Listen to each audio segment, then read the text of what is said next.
versículo 16. Vamos ler juntos esse versículo? O que diz aí? Os teus olhos me viram a substância ainda informe, e no teu livro foram escritos todos os meus dias, cada um deles escrito e determinado, quando nenhum deles havia ainda. Um grande pensador americano, cristão, ele diz que os 2 dias mais importantes da nossa vida, o primeiro dia é o dia que a gente nasce. Tá certo? É só você pegar sua RG aí que você vai saber o dia, né? Não tem a hora, mas o local. Mas o segundo dia mais importante da nossa vida é a gente descobrir por que a gente nasceu. Para que a gente nasceu? O que nós estamos fazendo aqui? Qual é o propósito de Deus para a nossa vida? E quando a gente lê esse versículo aí do Salmo 139, que fala sobre a onipresença, a onisciência e a onipotência de Deus, você descobre que Davi revela para nós que nós, individualmente, fazemos parte de um projeto o quê? De Deus. Que nós fomos conhecidos em substância ainda informe. E todos os nossos dias foram escritos e determinados. E aí a gente vai descobrir que Deus trabalha com planos, com projetos. Vamos abrir lá no Salmo, ou em Jó, volta um pouquinho aí, Jó, capítulo 42.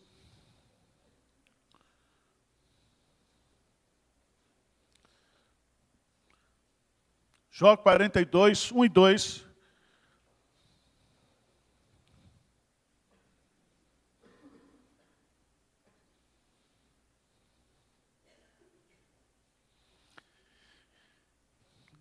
Vamos ler juntos? Então respondeu Jó ao Senhor: bem sei que tudo podes, e nenhum dos teus planos pode ser o quê?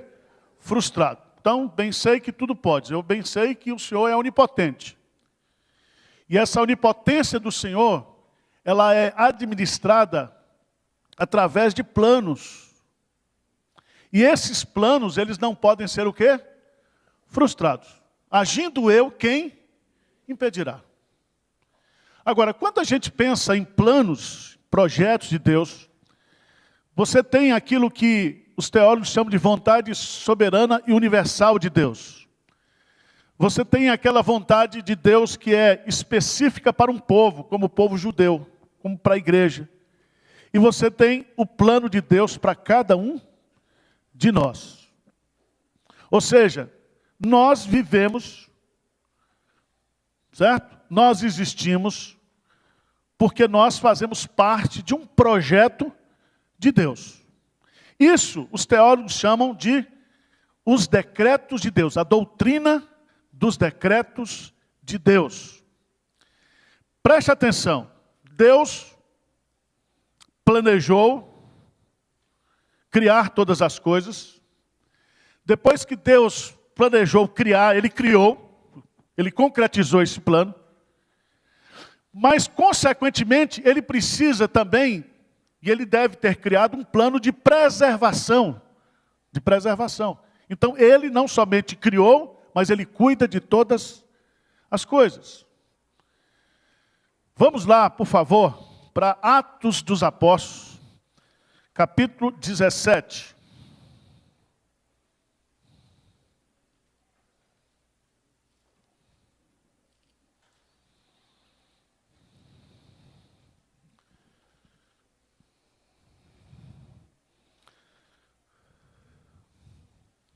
A partir do versículo 24, Atos 17, a partir do versículo 24. O que diz aí?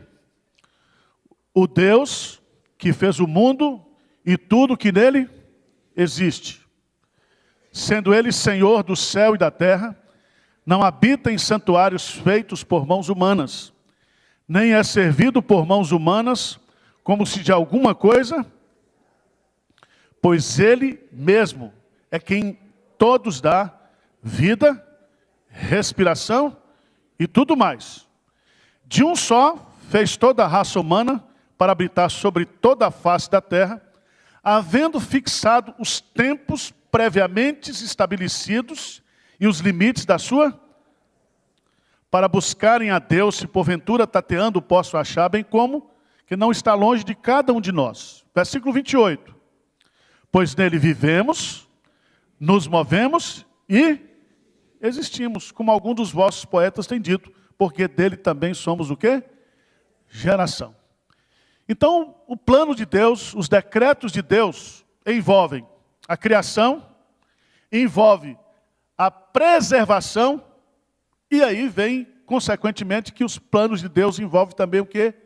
A redenção. E aí nós vamos entrar naquela maravilhosa doutrina da eleição. Se você não crê, é problema seu. Certo? Pastor, eu não creio na doutrina da eleição. Então continue incrédulo.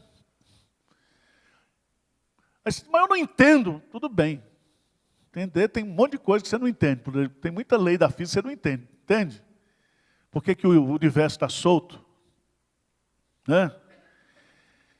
E eu queria que você observasse uma coisa muito bonita que Paulo vai colocar em Colossenses, capítulo 1. Colossenses, capítulo 1. Quando ele fala da pessoa de Jesus.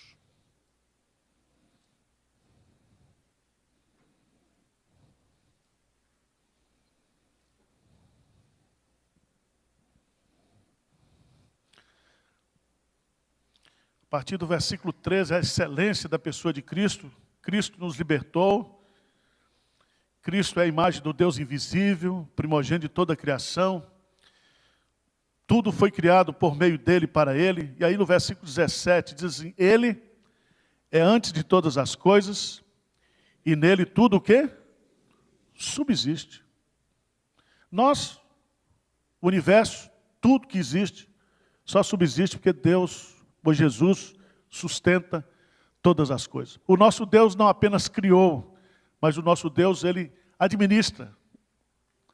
Administra. Tá certo? Então, esse é um tema dos nossos estudos hoje. Nós vamos conversar um pouco sobre os decretos de Deus. Tudo bem? Decretos de Deus. Vamos lá. Primeiro vamos definir o que são os decretos de Deus.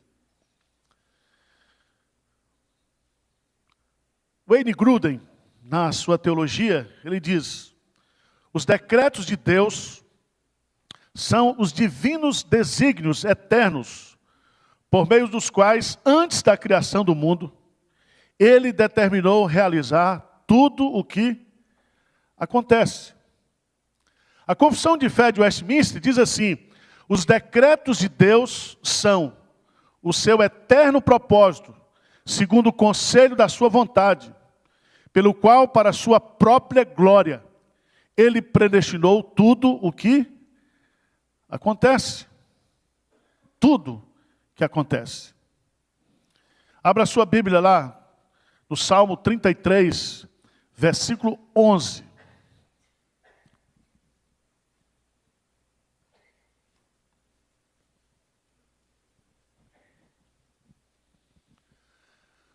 Salmo 33, versículo 11.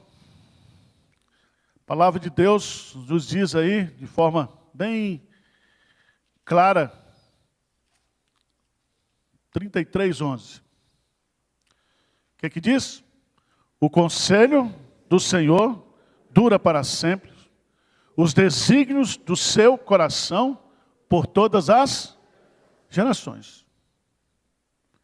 Então Deus tem uma vontade que, segundo Paulo, ela é boa, perfeita e agradável. Às vezes a gente não entende, né? Às vezes a gente questiona, mas a vontade de Deus é boa, é perfeita, e ela vai trazer o melhor para nós. Vamos ver o que Berkhoff disse, é outro teólogo. Ele diz: os decretos expressam a vontade ou querer de Deus. E aí Berkhoff diz: não existe uma série de decretos, mas um decreto único, que é um plano compreensivo para tudo que existe. E aí ele vai colocar: esse plano é sábio, esse plano é eterno, esse plano é eficaz, esse plano é imutável, esse plano é incondicional ou absoluto, esse plano é universal ou totalmente abrangente, e com referência ao pecado, ele é permissivo. Significa que o decreto de Deus torna o evento certo. Os homens continuam responsáveis pelos seus atos. E Deus trabalha em cima da vontade do homem. Ele opera tanto para o homem fazer o bem, como ele permissivamente deixa o homem praticar aquilo que é mal no seu coração. Mas ele tem o controle de todas as coisas. Vocês acreditam nisso mesmo? Hein? Que está tudo debaixo do controle de Deus? Que tudo faz parte de um plano maravilhoso de Deus?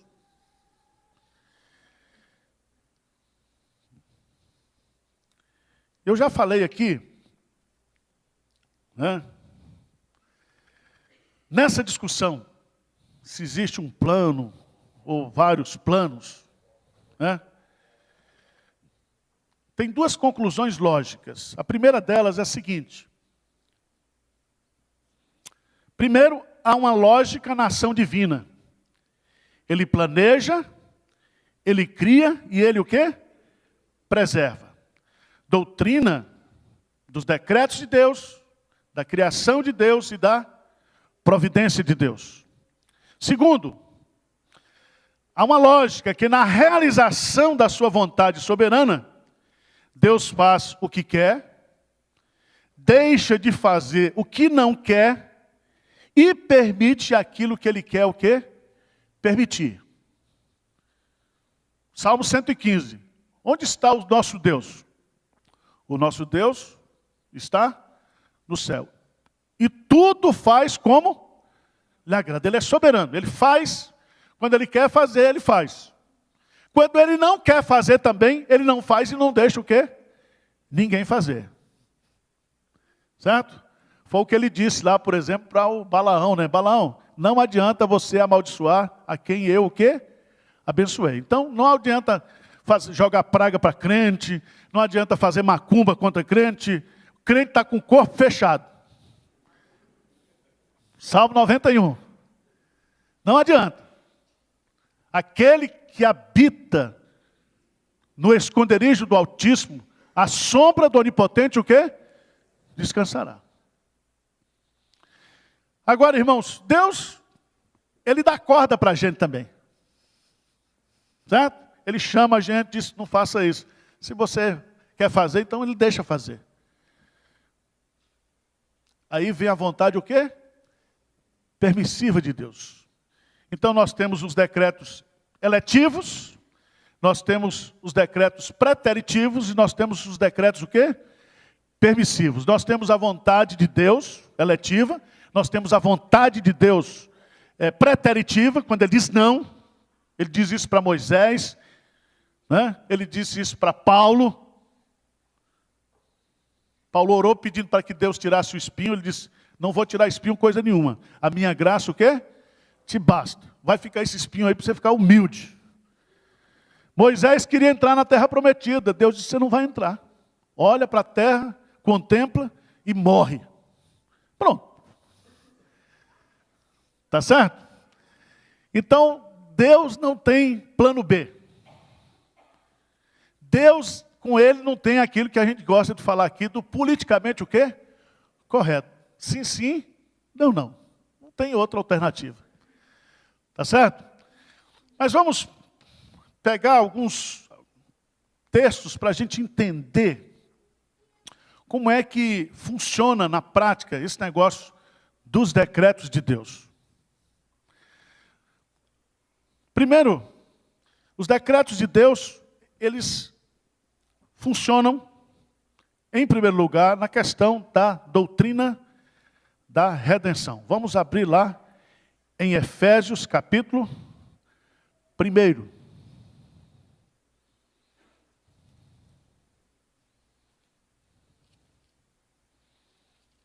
Efésios, capítulo 1.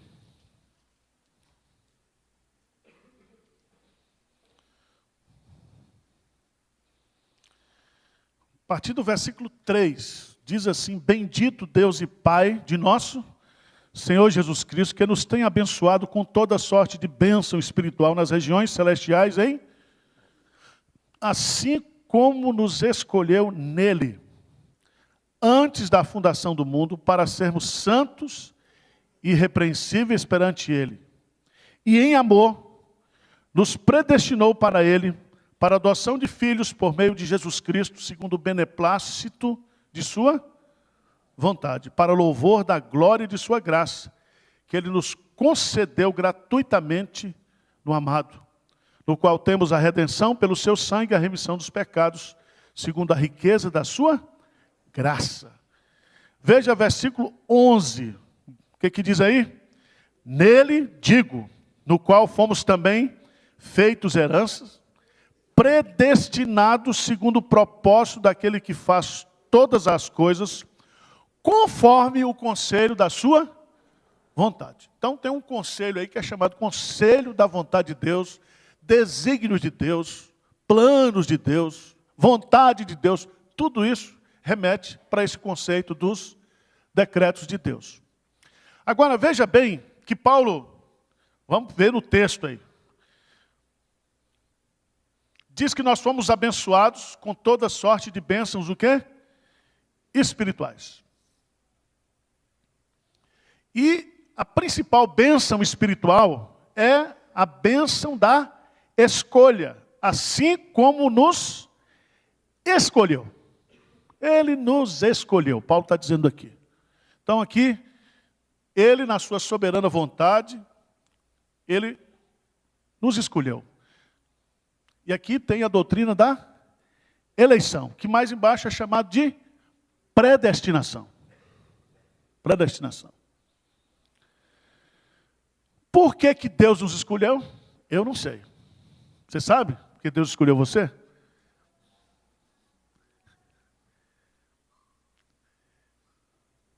Spurgeon diz o seguinte: Deus me escolheu porque eu jamais o quê? O escolheria.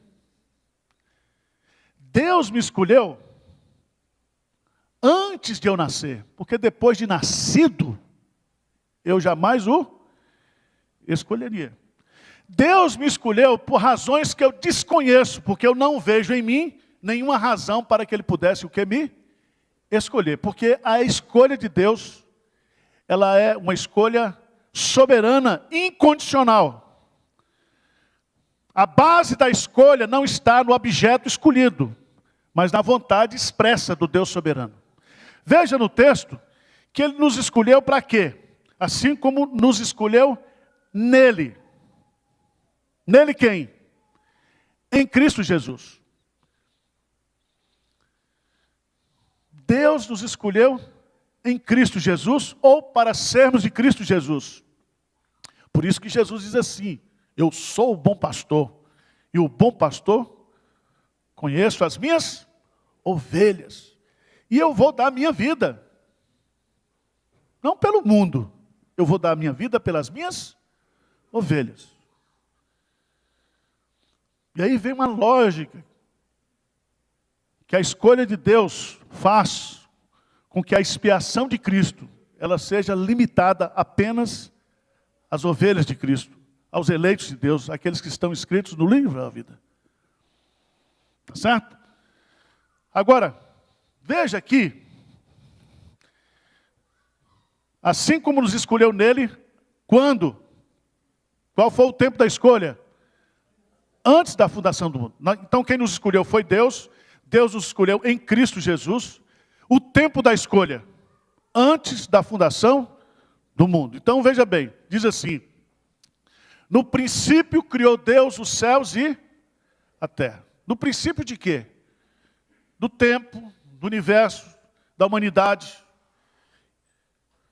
Só que Deus, Ele é preexistente ao tempo.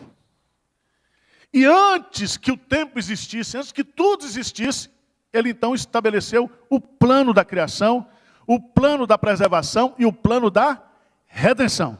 Ele planejou tudo. Qualquer reclamação, Procon Celestial. Manda para lá uma queixa para Deus. Tá certo? Se você ficar revoltado, é problema seu. Não vai resolver seu problema. Quarta coisa nesse versículo. Assim como Deus escolheu nele, antes da fundação do mundo, para sermos santos e irrepreensíveis perante Ele. Presta atenção, Ele não nos escolheu porque quando nós nascemos, nós éramos santinhos, não. Ele nos escolheu porque nós não prestávamos mesmo. Ele nos escolheu para sermos, aí é o objetivo. Para sermos santos e irrepreensíveis perante Ele. Onde é que você vai encontrar o argumento para isso aqui? Veja lá, por favor. Em Romanos, capítulo 8. Né? Romanos, capítulo 8.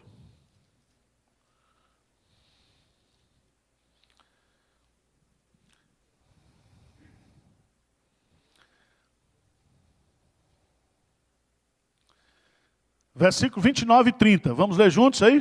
O que diz? Porquanto aos que de antemão conheceu, também os, para serem conformes à imagem de seu Filho, a fim de que ele seja o primogênito entre muitos irmãos. E aos que predestinou, a esse também, e aos que chamou, a esse também, justificou. E aos que justificou, a esse também o quê? Glorificou. Então o plano de Deus já está completo. Você é crente, salvo. E você já está salvo mesmo. E você não vai perder a sua salvação. Mesmo que você caia na besteira e dizer assim, não, já que eu estou salvo, eu vou pedir umas férias. Tirar umas férias aí para pecar um pouco. Eu estou salvo mesmo. Aí você tem que entender que uma pessoa que é crente nunca pensa assim. Certo? Jesus diz assim, não fostes vós que me escolhestes, mas eu vos escolhi a vós outros, e vos nomeei para que vades e deis fruto, e o vosso fruto o quê? Permaneça, para que tudo quanto pedirdes a minha oração, eu vos conceda. A predestinação, a eleição não é para pecar. A eleição é para sermos santos e irrepreensíveis, o quê? Perante Ele. Vamos ver o que Pedro diz, lá na sua segunda carta de Pedro. Pedro também, irmãos, era presbiteriano. Pentecostal presbiteriano, é assim. Segunda carta de Pedro.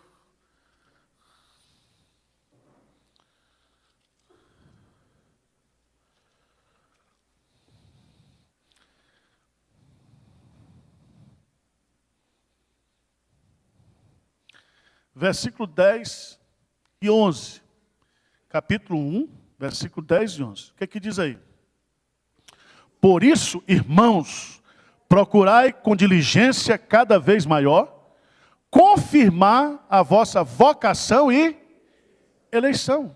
Porquanto procedendo assim, não tropeçareis pois desta maneira que vos será amplamente suprida a entrada no reino eterno de nosso Senhor e Salvador, Jesus Cristo. Você precisa confirmar a sua vocação e a sua o quê? Eleição. O seu chamado e a sua eleição. Aos que Deus predestinou, a Ele também chamou. E esse que se chamou, Ele também o quê? Santificou. Nós temos que viver uma vida de santificação. Você confirma a sua eleição tendo uma vida de santificação. Ok?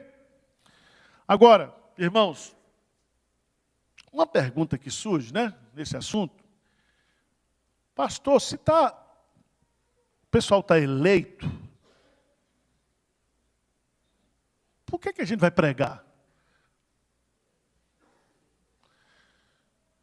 Porque a salvação vem pelo ouvir. E ouvir o quê?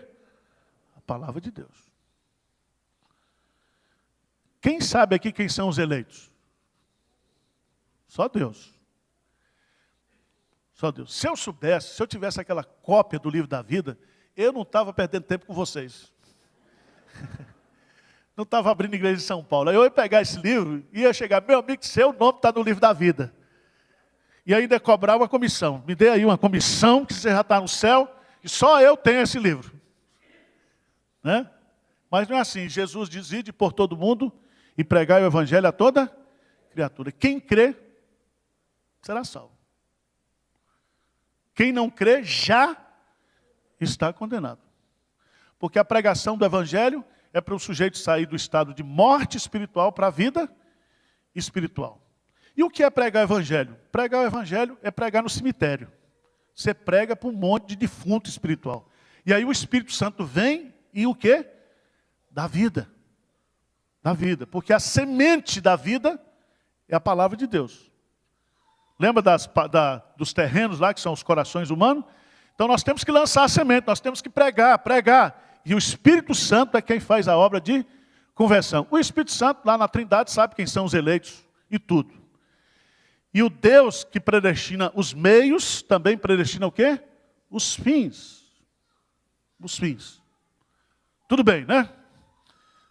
Vocês estão olhando para mim, ou vocês estão sabendo tudo. Tá certo? Mas vamos lá.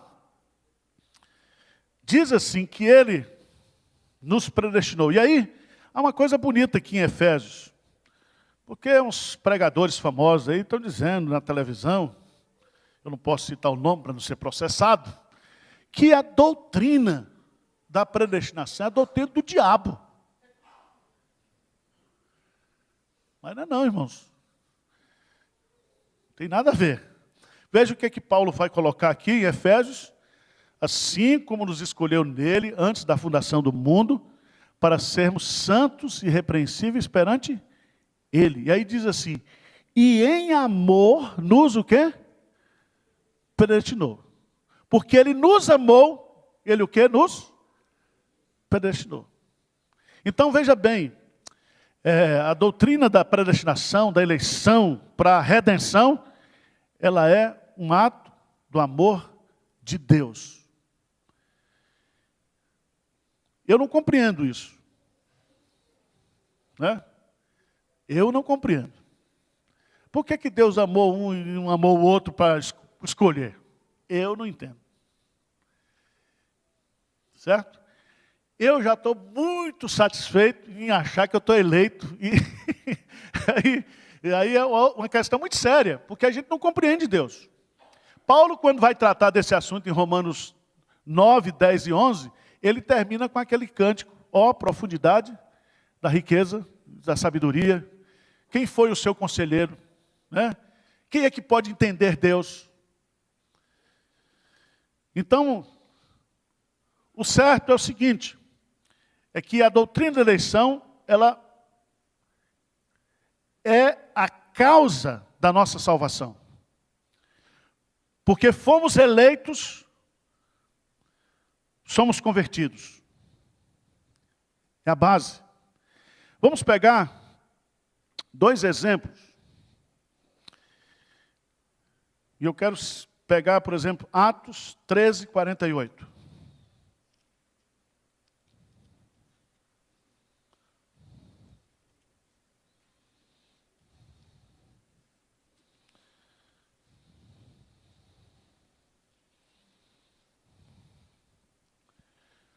O que diz aí? Os gentios, ouvindo isso, regozijavam-se e glorificavam a palavra do Senhor, e creram todos os que haviam sido destinados para a vida eterna. Você é inteligente, está aí no texto. Quais foram os que creram?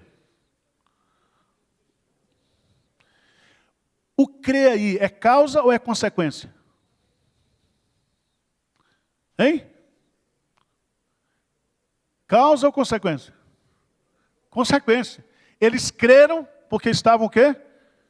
Destinados. Então eles não creram. Aí eu criei.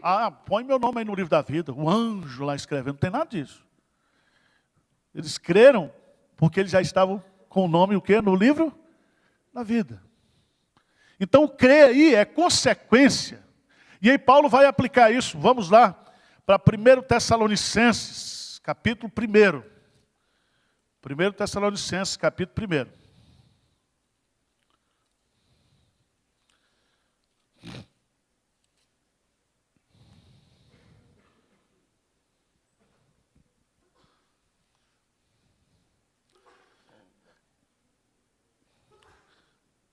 Vocês conhecem a história da igreja de Tessalônica, Atos capítulo 17.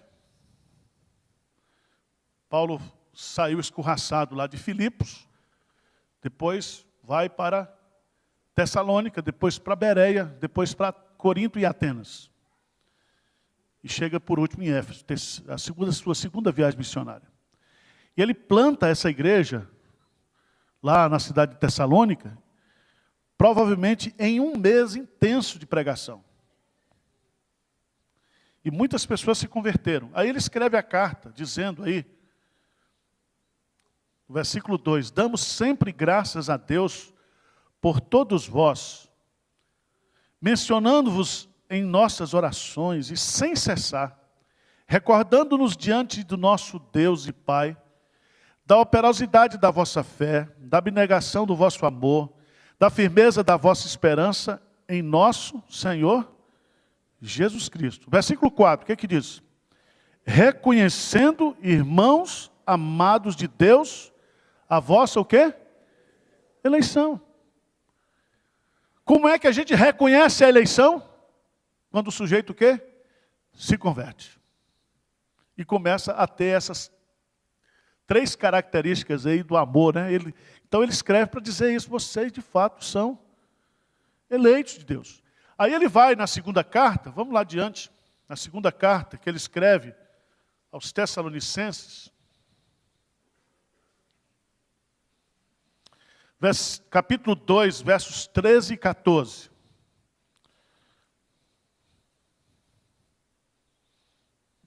Segundo Tessalonicenses 2, 13 e 14. Vamos lá? Lê juntos?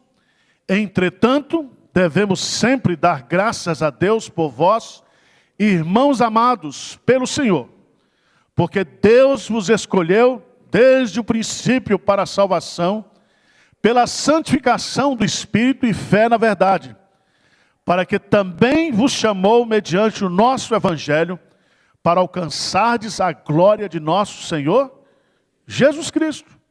Veja bem, graças a Deus, por vós, irmãos amados pelo Senhor. Então a eleição não é a doutrina do diabo, a doutrina de Deus. Porque Ele nos amou, Ele nos escolheu. E Ele nos escolheu para quê? Para a salvação. Aqui vem uma discussão se existe a dupla predestinação ou a predestinação para a salvação. A dupla predestinação é aquele conceito que diz que quando Deus fez o homem, os vasos, Ele fez vasos para o amor e fez vasos para ira. Então o sujeito já nasce escolhido para não ir para o céu. Isso se chama o quê? Dupla eleição, dupla predestinação. E existe aquilo que nós chamamos aqui de eleição só para a salvação. Deus, né, após a queda, sabia que todos estavam mortos dos seus delitos e pecados, e dentre aqueles que morreram, Ele simplesmente o quê? Escolheu alguns para serem o quê? Salvos.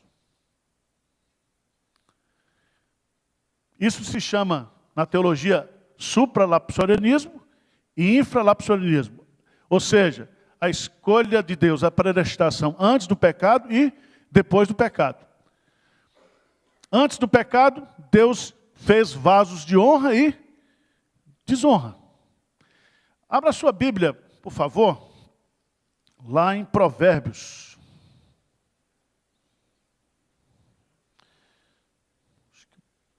Provérbios 16. Dá logo aqui na sua jugular, que é para você sair daqui em crise hoje. Pastor, que doutrina é essa? É para você pensar, irmãos. Crer é também pensar. Já dizia John Stott, né? Você que veio dessas igrejas aí que tem, todo mês, tem uma campanha da Casa Nova, campanha do não sei o quê, e você fica só nessa, indo para o inferno. Então você precisa estudar a Bíblia mesmo. Tá certo? Comprando travesseiro sagrado, comprando uma almofadinha sagrada. Tá certo? Fazendo aquelas correntes das 7 quartas-feiras. E aí, o sujeito se frustra, aí faz de novo. Né? O mês de Esther, o mês de Jacó, o mês de não sei o quê, sai fora disso. Você tem que estar agarrado com a Bíblia. E você tem que estudar a Bíblia seriamente. Tá certo? Porque Deus não é lúdico nem telúrico. Deus podia ter dado para a gente, sabe o quê? Um computador com tudo. Não, mas ele não fez isso. Ele disse, a fé vem pelo ouvir. E você só desenvolve a compreensão espiritual, a mente de Cristo, se você ouvir, se você pensar, se você raciocinar. Tá certo? Então tem que pensar. E pensar com a mente submissa, o quê? A palavra de Deus. Não é pensar o que quer também, não. Veja que em Provérbios 16, esse texto diz assim. 16:4, o que é que diz aí? O Senhor...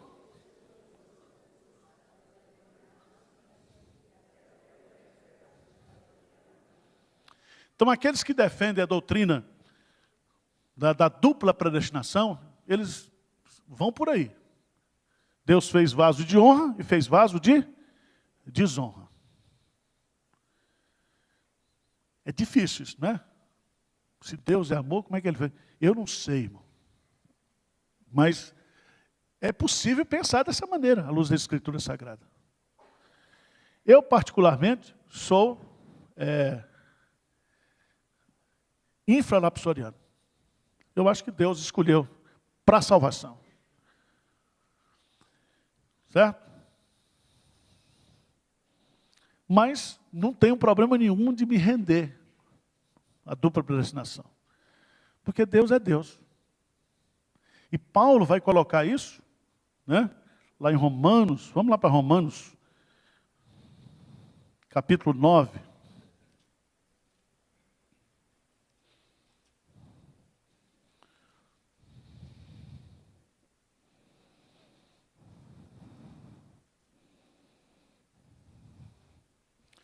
A partir do versículo 19.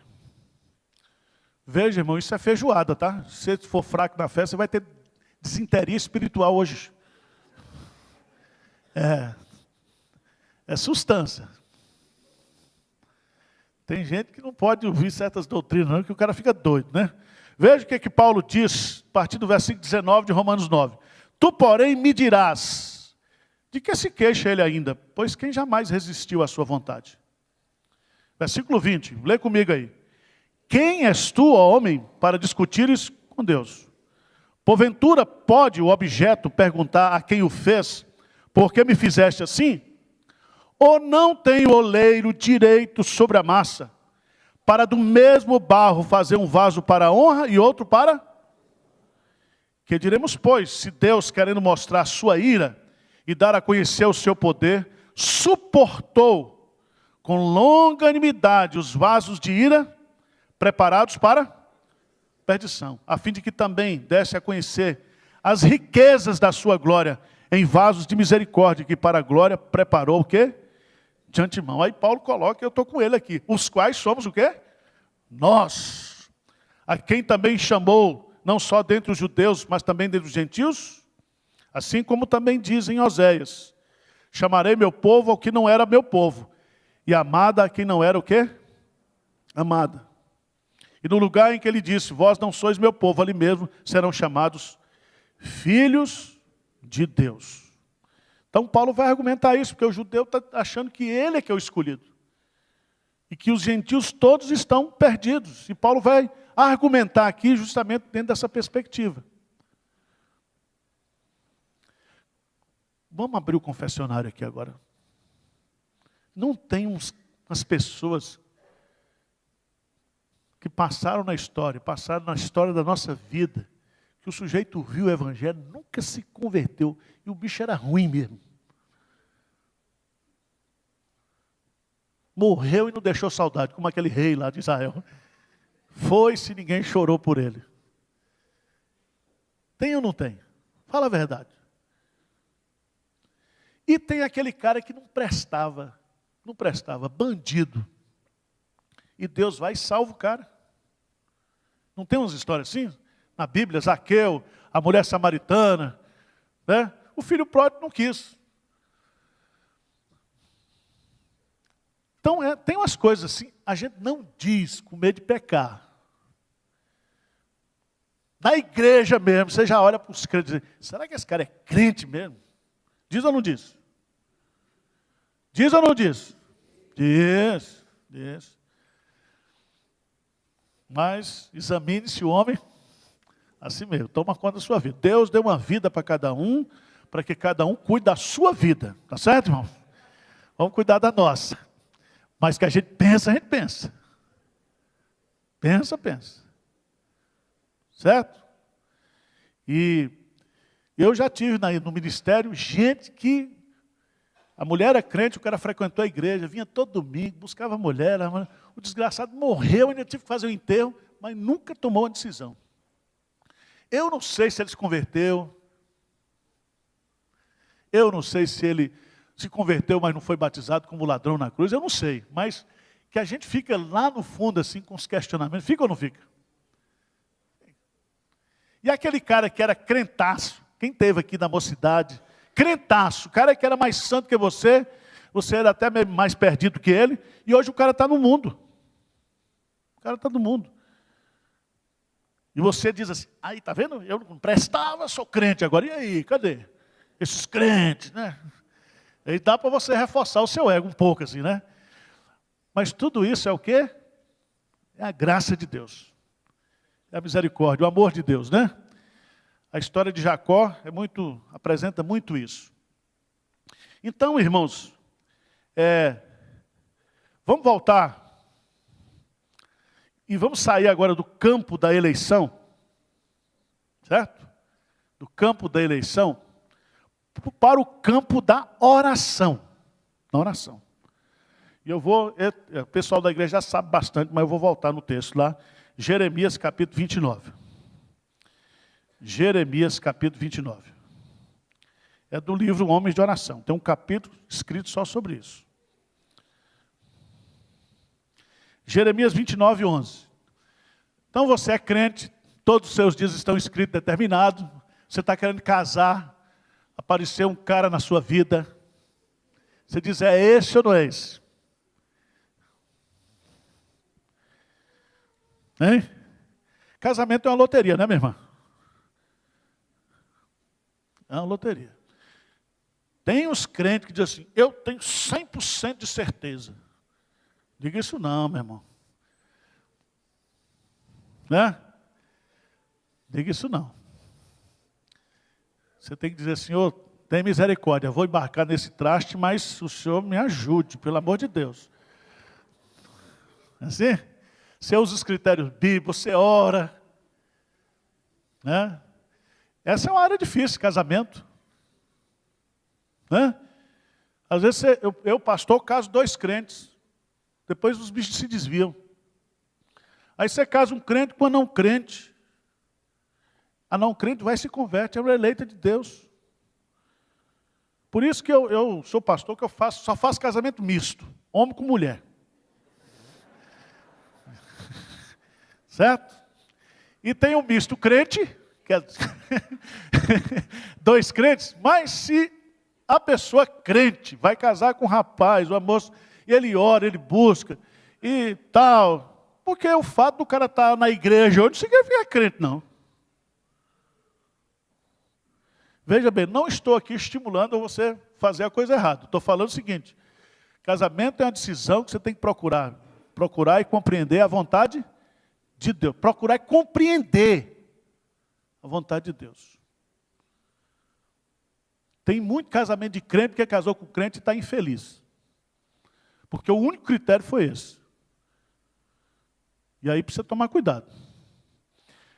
Por isso que a gente precisa compreender a vontade de Deus. Diz assim, ó, veja lá no Jeremias 29:11. Eu é que sei que pensamentos tem a vosso, diz o Senhor, pensamentos de paz e não de mal, para vos dar o fim que desejais. Veja bem, Deus diz, eu é que sei, e se Deus sabe, ninguém sabe. Deus tem uma vontade aqui para cada um de nós. Todo mundo aqui tem um prazo de validade. Sabe, caixa de remédio? Você nasceu no lote, eu nasci no lote 64, 1964. Mas eu estou no lote lá na frente, né? 2060, 2070. Então você tem prazo de validade, não adianta. Você não morre antes nem depois. Você pode morrer com mais saúde, com menos, né? Aquele negócio, mas não tem jeito. Os nossos dias estão contados e determinados. Você não nasce de véspera. Agora, o que você tem que entender é o seguinte: Deus tem um plano para a sua vida, né? E quando a gente está passando por crises, por problemas, né? A gente diz, Senhor, esse é o teu plano? Eu tinha que passar por isso? E aí a Bíblia vai consolar a gente que diz assim, porque todas as coisas cooperam para o bem daqueles que amam a Deus e que são chamados pelo seu decreto. Mas aqui diz, eu é que sei que pensamentos tenho a vosso respeito. A palavra pensamentos aqui são planos, projetos. Isaías diz, os meus pensamentos não são o quê? Os vossos pensamentos. Você escolheu um rapaz bonito, não sei o quê. É bonito, mas é ordinário. Você não conhece. Você não conhece. Porque nós vemos o quê? O exterior. E Deus vê o interior. Deus... Você vê o agora, Deus vê você lá na frente, conhece tudo da sua vida. E conhece aquilo que você precisa, que você necessita, as suas necessidades, as suas carências. E é tão bonito isso aqui, irmãos, porque o texto vai dizer assim, ó, o que eu penso para você são pensamentos de paz e não de mal, para vos dar o fim que desejais. Então, preste atenção. Tem muita gente que acha que a vontade de Deus para ele é ele ser infeliz. Né? Já pensou se Deus chamasse você agora para ir para a África? Né? Um campo missionário. Tem vezes que a gente ora, mas fica com medo da resposta. Tem ou não tem? Senhor, tudo a ti entrego, Senhor está aqui, cumpra-se a tua vontade. Né? Reine meu pensar, reine meu falar, cantando aqui na igreja. Vai que Deus responde o negócio. Eu só sei, meu irmão, que Deus quer. Agora, o que ele diz aqui? Então me invocareis, passarei a orar a mim e eu vos ouvirei. O que Deus está colocando aqui? É que o fato da gente saber que Deus tem uma vontade boa para nós, nós temos que orar para conhecer o quê? A vontade de Deus. Então, os decretos de Deus, os pensamentos de Deus, os planos de Deus, nos servem como motivação para que a gente possa orar. Vai lá para o 33, Jeremias 33, já estou encerrando. 33:3. Se você observar, veio a palavra do Senhor a Jeremias, segunda vez, estando ele ainda encarcerado no pátio da guarda. Veja bem, Jeremias estava o quê? Preso. Aí vem a palavra de Deus para ele. E Deus diz para ele, assim diz o Senhor, que faz essas coisas. Ou seja, tudo que está acontecendo, Jeremias, sou eu que estou fazendo. O Senhor que as forma para as estabelecer, Senhor é o seu nome. Versículo 3, 33:3. Invoca-me e te responderei. Anunciar-te-ei coisas grandes e ocultas que não sabes. O que significa isso? Significa que Deus tem planos, Deus tem projetos, Deus tem ideias, pensamentos, e eu preciso o quê? Orar para conhecer isso. Tá certo, irmãos? Alguma pergunta? Está encerrando. 11h40. 10h40, desculpa. Alguma pergunta? Vocês estão bem, viu? Catedrático mesmo. Mas esse assunto é um assunto tranquilo. É só você se render à soberania de Deus, está tudo certo. Né? Vamos ficar de pé para a gente orar? Lourdes Poliana, faça uma oração, por favor.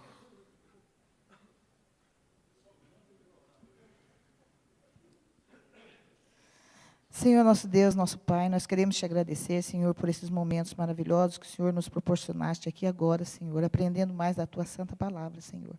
Aprendendo que o Senhor é dono de tudo, que o Senhor nos conduz, que o Senhor conhece o nosso ontem, o hoje e o amanhã, Senhor. Por isso nós devemos crer e andar diante da tua presença e de acordo com a tua santa palavra, Senhor Jesus.